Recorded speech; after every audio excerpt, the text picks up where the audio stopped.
Hello, fourth graders. It's Mrs. Tripuck here, and I'm here to read you a book called The Wall. And the reason that your teachers asked me to read the book is because I have a connection to this story. It's actually my mom. So I'll read the book and then I'll tell you her story, and it's pretty interesting. So here we go. The Wall.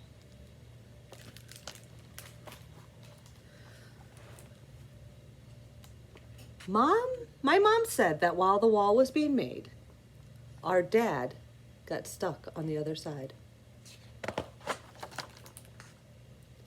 I worried that he was lonely, but Mom said life was better over there. And we couldn't leave anyway. I dreamed of Dad breaking through the wall and rescuing us. But I knew that my dreams were unlikely to come true.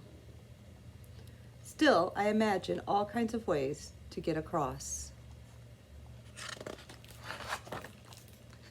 Many people did try to escape in all kinds of inventive ways. While some were lucky, some were not. But if we never tried, we might never see Dad again.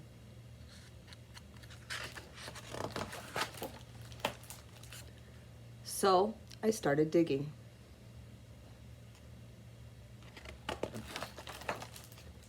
Finally, when the tunnel was ready, we left that night.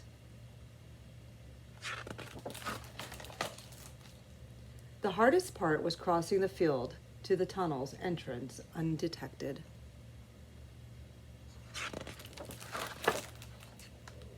We were stopped by a thunderous voice calling, "Halt!"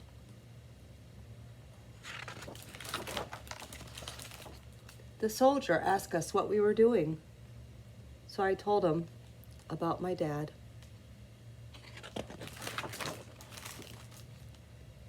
He said nothing should come between a father and his family.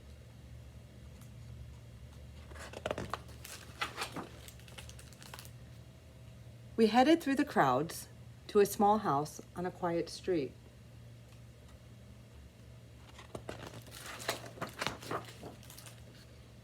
We were just in time.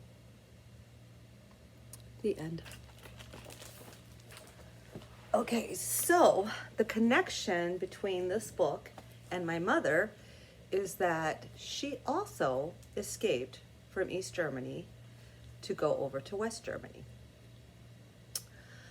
She was the youngest of 8 children, and she had a brother that was 2 years older than her. At the time, they were 13 and 15, so she was 13.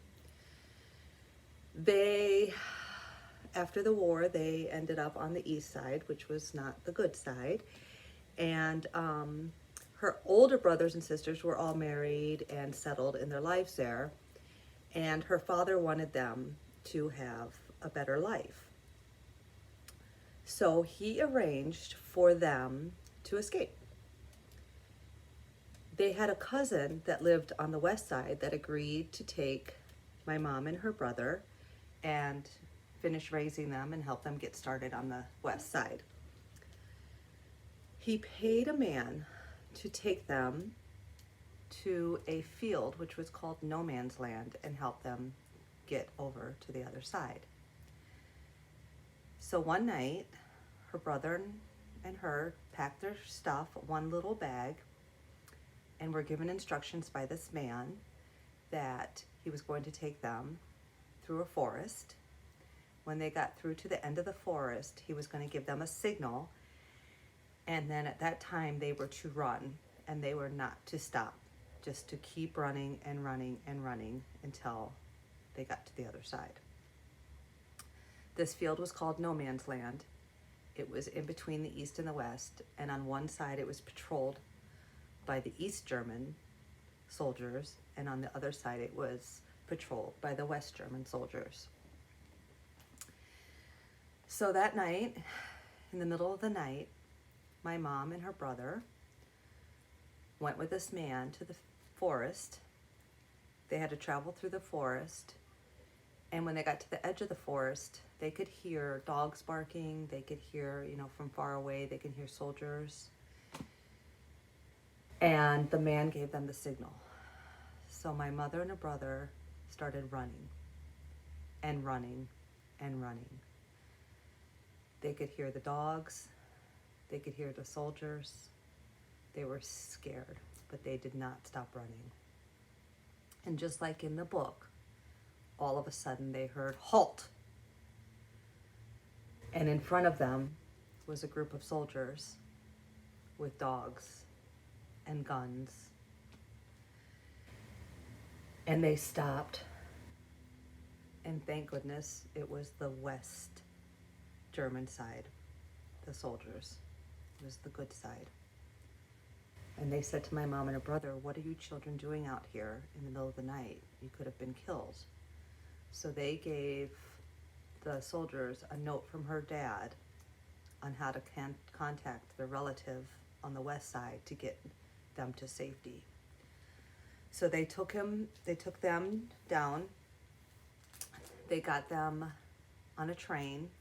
They gave them a little bit of money for food, and the train took them to the relative, where my mom and her brother then finished growing up, went to school, did all the things they needed to do, and survived on the west side. Eventually, my mom married my dad and had 4 kids, and she didn't get to see her family in East Germany for 30 years. She took me when I was 10 with her. It was the first and only time I met my grandparents, to East Germany to visit. And it was a very, very scary place still at that time. She went back one more time a few years later. And then eventually my grandparents, being of old age, died. And then in 1989, the wall came down. My mom actually has a piece of the wall at home for memory. But it was a very scary time for young kids. I always tell my mom how brave she was. At the time, she didn't think she was just a kid. But now to know that that actually happened and that she survived, she's kind of my hero.